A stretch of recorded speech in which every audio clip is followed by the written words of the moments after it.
Napoleon Hill mengatakan bahwa semua pencapaian dalam hidup, apapun tujuannya, haruslah dimulai dengan tekad yang kuat dan membara untuk mencapainya.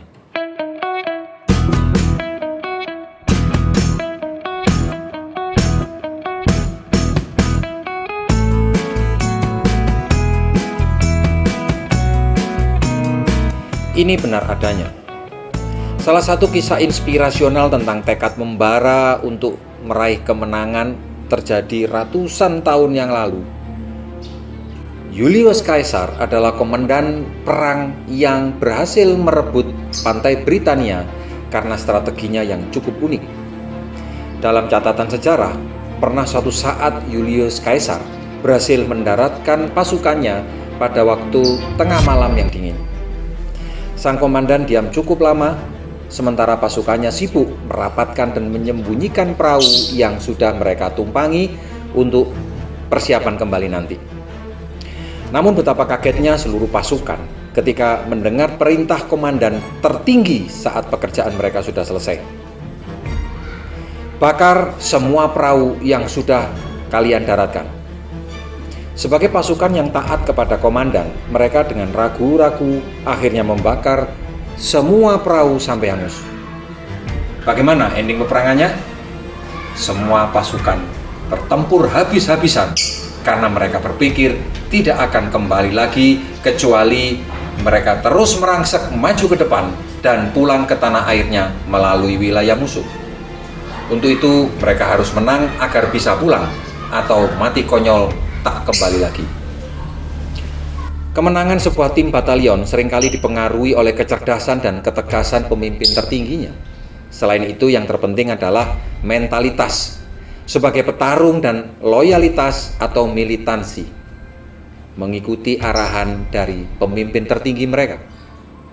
Mereka tahu bahwa antara pemimpin dan pasukannya akan menghadapi risiko yang sama karena mereka berada di dalam peperangan yang sama. Tidak ada satupun dari mereka yang bisa mencari selamat sendiri dan melarikan diri.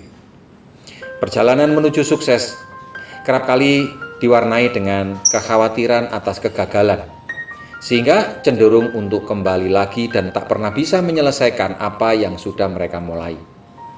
Hal ini yang membuat banyak orang mengalami stagnasi pertumbuhan dalam meraih keberhasilan, hanya karena mereka takut tidak berhasil atau takut ditolak oleh orang lain.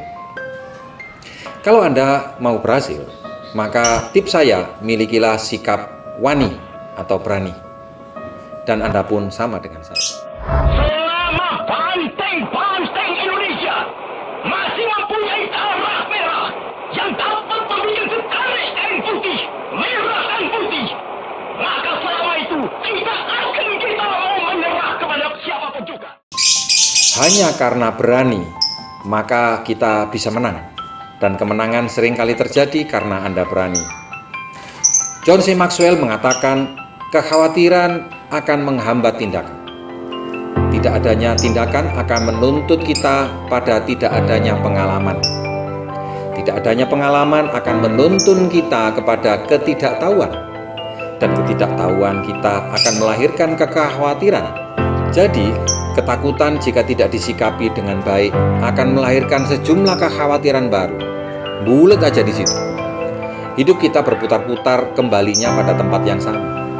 Tidak ada yang berubah.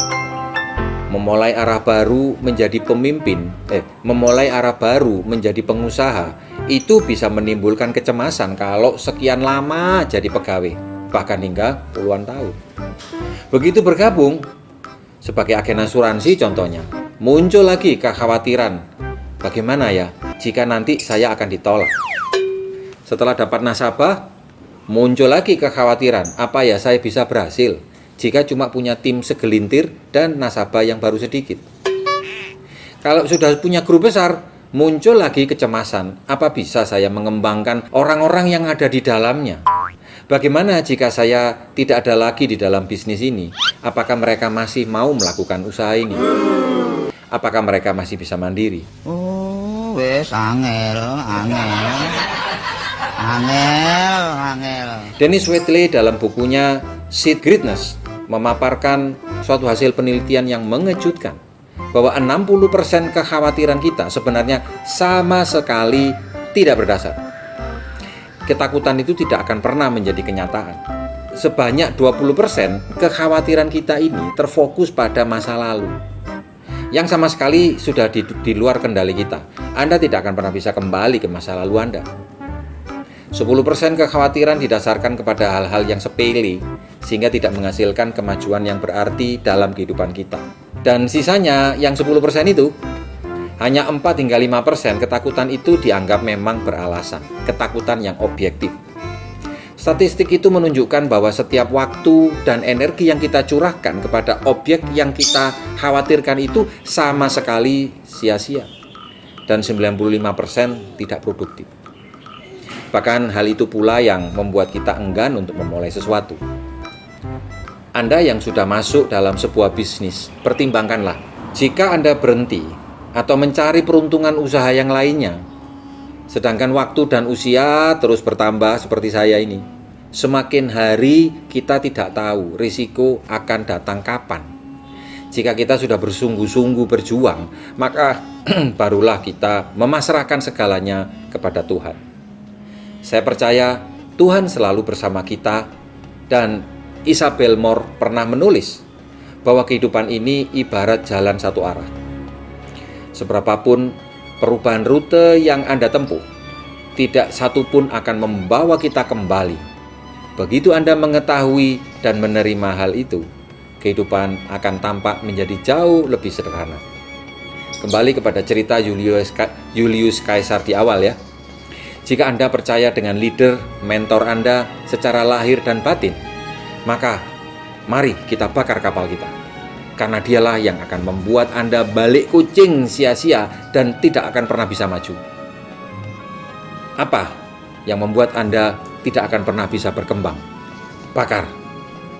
Yang penting bukanlah di mana kita memulainya, melainkan di mana kita akan berakhir. Inilah yang akan menggambarkan diri kita yang sebenarnya. Mari kita berjuang bersama-sama, menghadapi kekhawatiran kita masing-masing bersama-sama, senang bareng, menggetih bareng, karena Tuhan selalu bersama orang-orang yang berjuang dan sabar.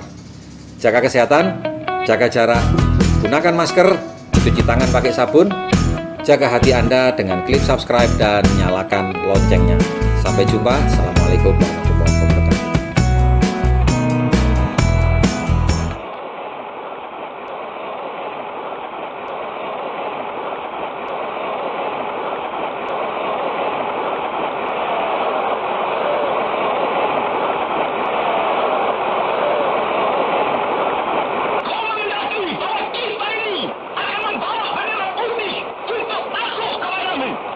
Inilah jawaban kita.